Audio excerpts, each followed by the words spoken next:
Kalau kalian lagi bosan dengan hidupmu, itu berarti lagi butuh piknik, fams. Tapi enaknya kita kemana ya? Wisata alam dengan udara yang sejuk bisa nih jadi alternatif untuk menghilangkan penat. Kayak wisata Kampung Karuhun yang berlokasi di Citengah, Kabupaten Sumedang, Jawa Barat. Wisata ini sulit untuk dilupakan, fams. Sama lah kayak kenangan mantan terindah.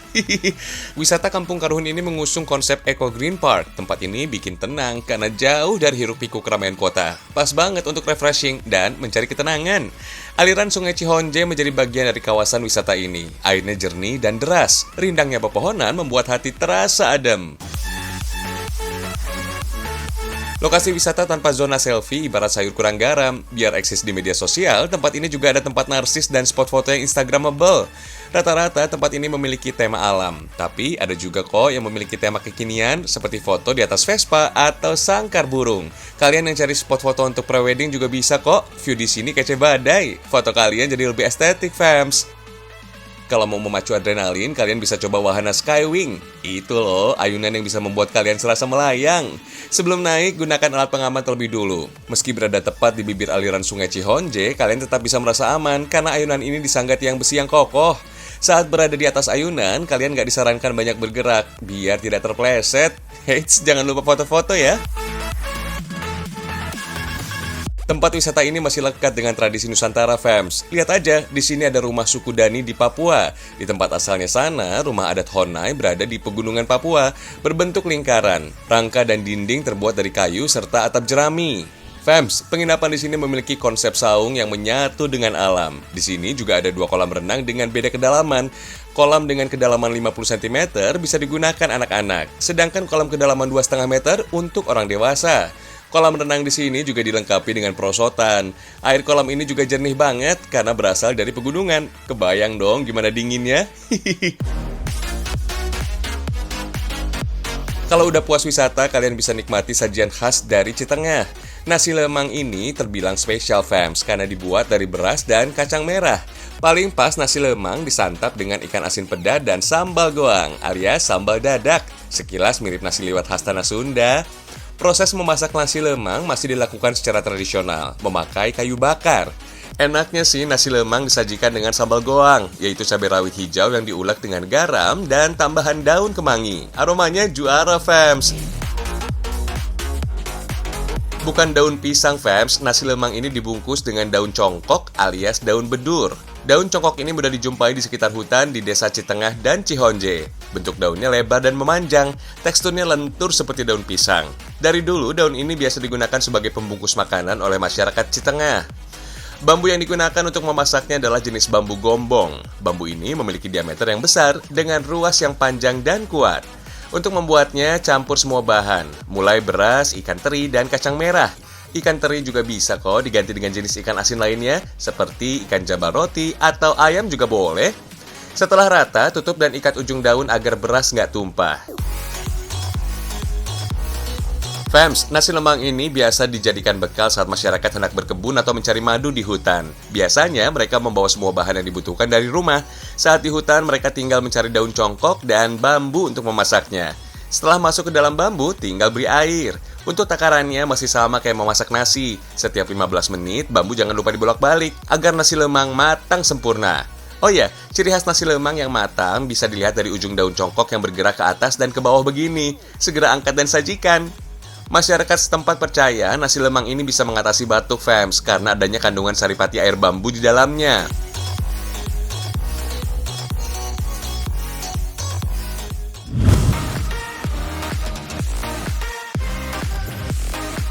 Perut udah kenyang nih, gak ada salahnya kita kenalan lebih dekat dengan ikan peda.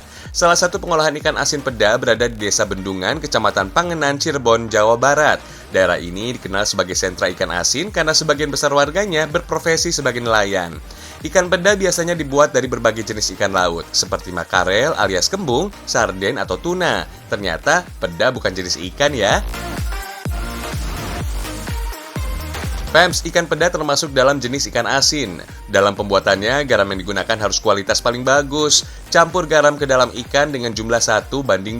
Maksudnya, 10 kg ikan bisa memakai 20 kg garam. Sebenarnya jenis ikan peda dibagi menjadi 2, ada peda merah dan putih. Bedanya bisa dilihat dari kadar lemaknya. Peda merah memiliki kadar lemak lebih banyak daripada peda putih. Penambahan garam yang berlimpah sebenarnya teknik pengawetan ikan secara tradisional untuk memperpanjang umur simpan ikan. Nah, proses pengawetan inilah yang disebut fermentasi. Proses penggaraman ini dilakukan kurang lebih 1 minggu, fams. Kalau sudah berair, tandanya ikan asin sudah terfermentasi sempurna. Selanjutnya, ikan peda harus dicuci kembali untuk menghilangkan sisa air proses fermentasi. Adanya ikan peda berawal dari kesalahan proses pengangkutan ikan asin dari Thailand ke Indonesia. Ikan asin yang diangkut saat itu belum benar-benar kering, fams. Selama dalam perjalanan terjadilah proses fermentasi. Ketika sampai di Indonesia, ikan asin ini justru mengeluarkan aroma khas tajam. Kemudian orang Thailand menyebut ikan asin fermentasi menjadi pedah siam. Kalau sekarang sih dikenal dengan nama peda.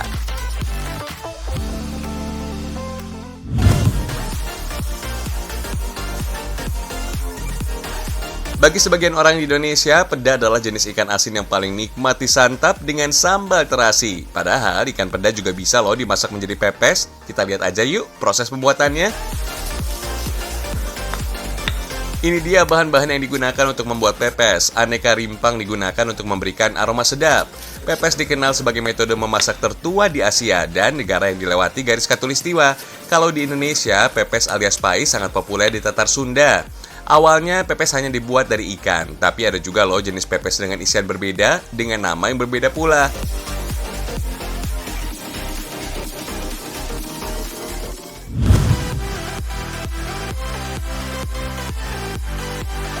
Kalau di pantai enaknya memang santai, apalagi sambil hemokan kayak begini. Dijamin bakal terjebak nostalgia nih.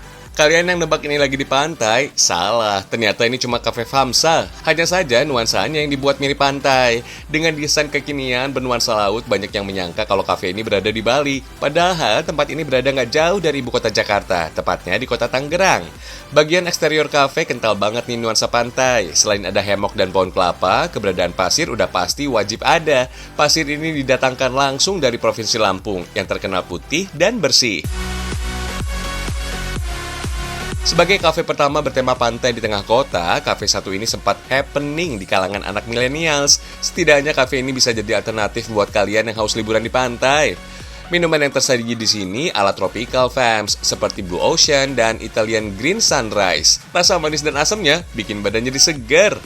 Untuk menu makanannya ada kakap putih dabu-dabu. Ikan yang digunakan adalah jenis kakap putih. Ikan ini terkenal dengan dagingnya yang lembut dan super juicy. Sambal dabu-dabu dibuat dari cabai rawit, cabai besar, tomat hijau, dan daun jeruk. Yang gak kalah penting, bumbu mustard kuning dan lada hitam. Cara masaknya, ikan kakap diolesi pakai bumbu mustard kuning. Oles yang rata ke seluruh permukaan ikan. Rasa asam pada bumbu mustard kuning ini berfungsi sebagai penguat rasa alami yang bikin masakan jadi tambah sedap. Apalagi kalau ditambah taburan lada hitam, dijamin mantul deh, langsung digoreng deh.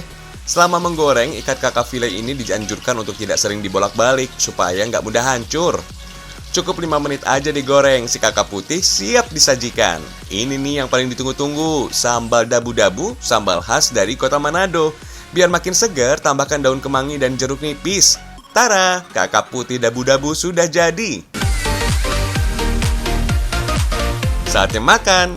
Daging ikan kakapnya empuk banget, sambalnya juga nampol.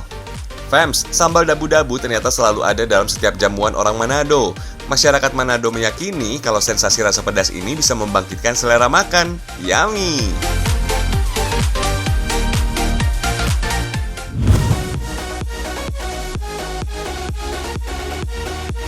Kalian pada tahu nggak kalau ikan kakap putih punya nama keren, yaitu Barramundi. Ikan ini banyak hidup di wilayah pesisir pantai, termasuk di wilayah Asia Tenggara.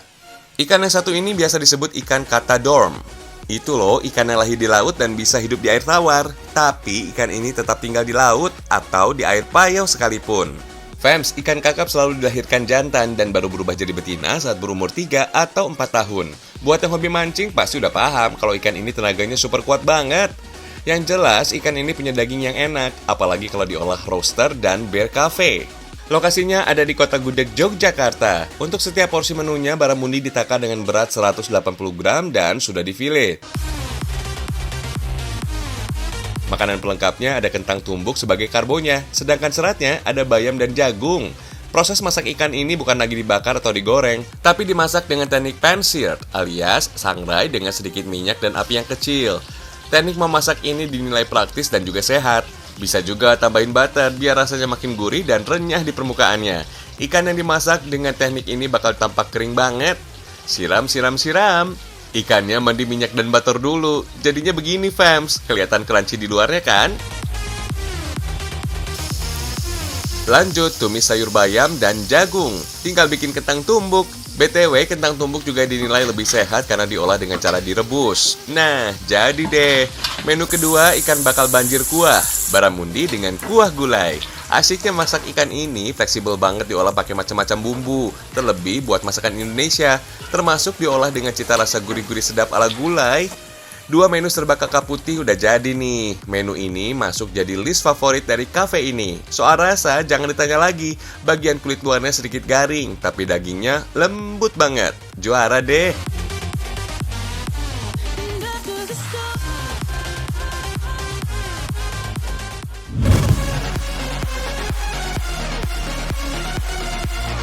Kalau kalian suka kesel lihat spanduk-spanduk berantakan di pinggir jalan, mungkin kerajinan ini bisa jadi salah satu solusinya. Coba lihat, kece-kece kan tasnya? Siapa sangka semua tas lucu ini dibuat dari bahan bekas spanduk. Nama workshopnya Stufo Bag di Bilangan Jagakarsa, Jakarta Selatan. Berawal dari hobi mengoleksi tas dan sebel sama limbah spanduk, akhirnya Bang MG berkreasi menyulap limbah spanduk menjadi bisnis kreatif. Untuk urusan model tas, jenis sling bag lah yang bakal dibuat ini fams. Proses produksi tas juga wajib pakai pola. Berhubung sudah ready cetakan pola tasnya, tinggal sesuaikan sama bagian yang mau dipotong.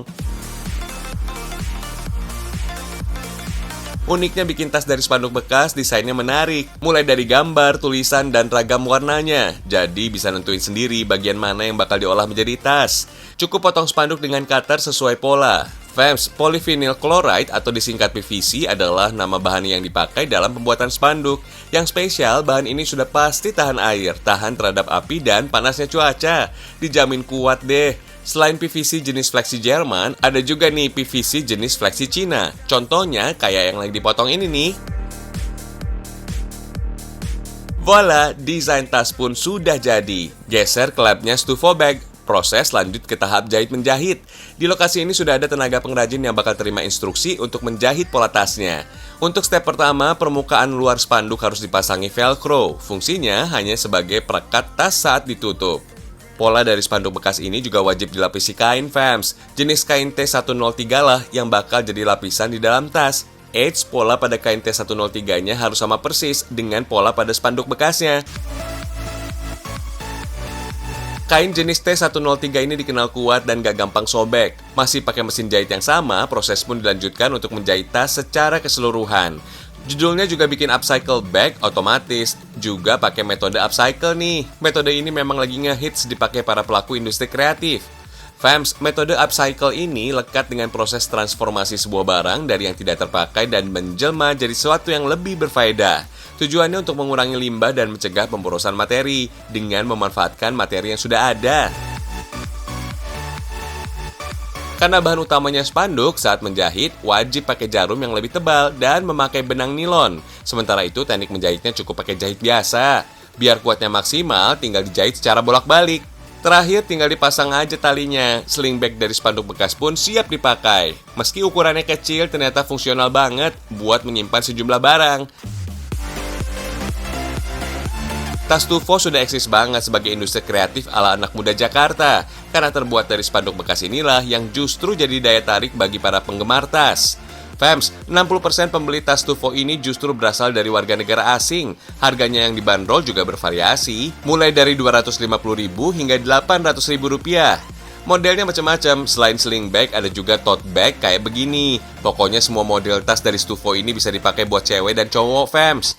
Walau model tasnya simple abis, dijamin gak pasaran. Setiap tas didesain dengan menggunakan spanduk yang berbeda-beda. Selain menambah kece penampilan, pakai tas limbah spanduk ini juga sekaligus ikut berpartisipasi mengurangi sampah lingkungan. Keren deh!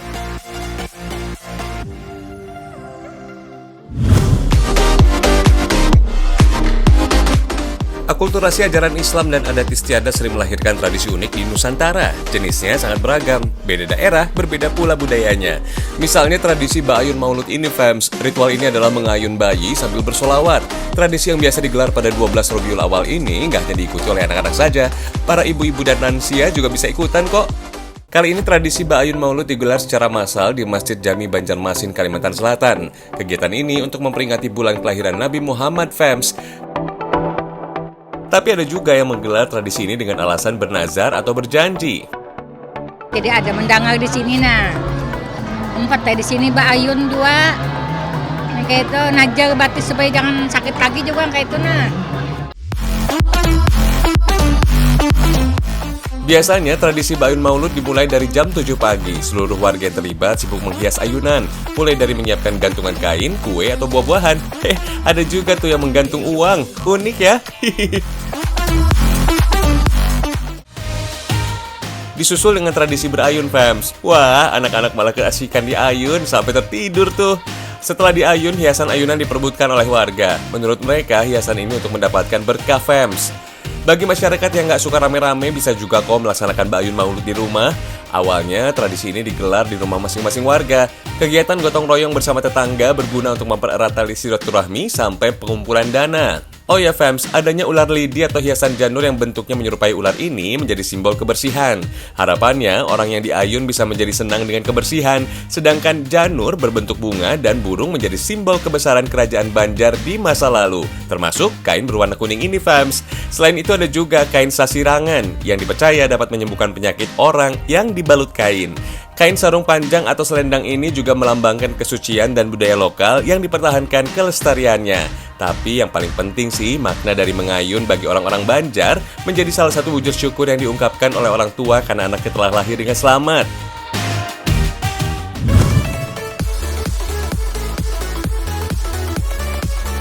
Tren makanan kekinian kerap mengalami perubahan setiap tahun. Dari sekian banyak makanan yang berkembang sampai sekarang, banyak juga yang bisa menghasilkan uang. Kayak kudapan yang ini nih, sponge cake klepon rainbow. Proses dan cara pembuatannya juga terbilang unik. Kita mulai dengan membuat adonan cake. Siapkan telur, gula pasir, tepung terigu, tepung maizena, susu bubuk, dan butter. Masukkan telur, campur dengan gula secukupnya. Aduk hingga adonan berubah keputihan. Proses ini dilakukan kurang lebih selama 10 menit. Sambil menunggu adonan tercampur rata, ambil tepung dan ayak, campurkan dengan susu bubuk. Proses mengayak tepung membuat tekstur kue lebih lembut. Setelah mengembang, campurkan tepung dan aduk dengan kecepatan rendah. Tambahkan sedikit pewarna makanan. Jenis sponge cake dipilih agar bisa dinikmati oleh segala usia karena teksturnya yang sangat lembut. Proses dilanjutkan dengan aduk balik adonan. Teknik ini selalu dilakukan dalam membuat adonan kue agar teksturnya tidak pecah. Masukkan adonan ke dalam loyang dan oven selama 25 menit dengan suhu 170 derajat Celcius. Sembari menunggu kue matang, waktunya mengolah klepon. Terdiri dari tepung ketan, gula aren, pewarna makanan, santan, dan kelapa parut. Rebus air secukupnya, kemudian siapkan tepung ketan, beri pewarna dan air. Adoni hingga kalis. Bentuk bulat adonan isi dengan potongan gula aren dan rebus dalam air mendidih. Kalau sudah mulai mengambang, artinya klepon sudah matang. Angkat dan lumuri klepon dengan kelapa parut. Fams, kue klepon berasal dari Indonesia, namun sudah dikenal se-Asia Tenggara, yang bisa ditemukan di Malaysia, Brunei Darussalam, dan Singapura. Di sejumlah daerah seperti Sulawesi dan Sumatera, klepon biasa dikenal dengan sebutan onde-onde. Tapi bukan onde-onde kue bulat berisi kacang hijau dengan taburan biji wijen ya. Di balik teksturnya yang cukup kenyal, ternyata klepon memiliki nilai filosofi. Klepon yang kenyal dan isiannya yang manis menyeratkan, terkadang sesuatu yang keras akan terasa manis di kemudian hari, sesuai dengan usaha yang dilakukan. Beh, dalam banget kan maknanya? Kalau cuma satu warna, kayaknya kurang cocok. Gimana kalau kita bikin klepon dengan warna-warni yang cantik? Warna dasar adonan klepon diberi jenis pewarna makanan lainnya. Bentuk klepon isi dengan gula aren dan rebus. Tuh, cantik kan? Setelah matang, angkat kue dan siap untuk dihias, fams. Siapkan whipped cream, tata sponge cake, timpa dengan olahan butter, dan unti kelapa. Unti kelapa adalah olahan kelapa parut dan gula aren yang disangrai hingga sedikit mengering. Timpa lagi sponge cake menjadi 3 lapisan. Tutupi bagian luar sponge cake dengan whipped cream. Ratakan dan hiasi topping dengan warna-warni klepon. Selain ngerasain lembutnya sponge cake yang dibalut dengan unti kelapa dan whipped cream, kalian juga bakal dimanjain dengan manisnya klepon. Satu porsi sponge cake klepon rainbow ini bisa banget dinikmati bareng keluarga dan orang terkasih. Sponge cake klepon rainbow tahan selama 5 hari dalam suhu ruangan. Harganya terjangkau mulai dari Rp195.000 sampai dengan Rp485.000, tergantung ukurannya.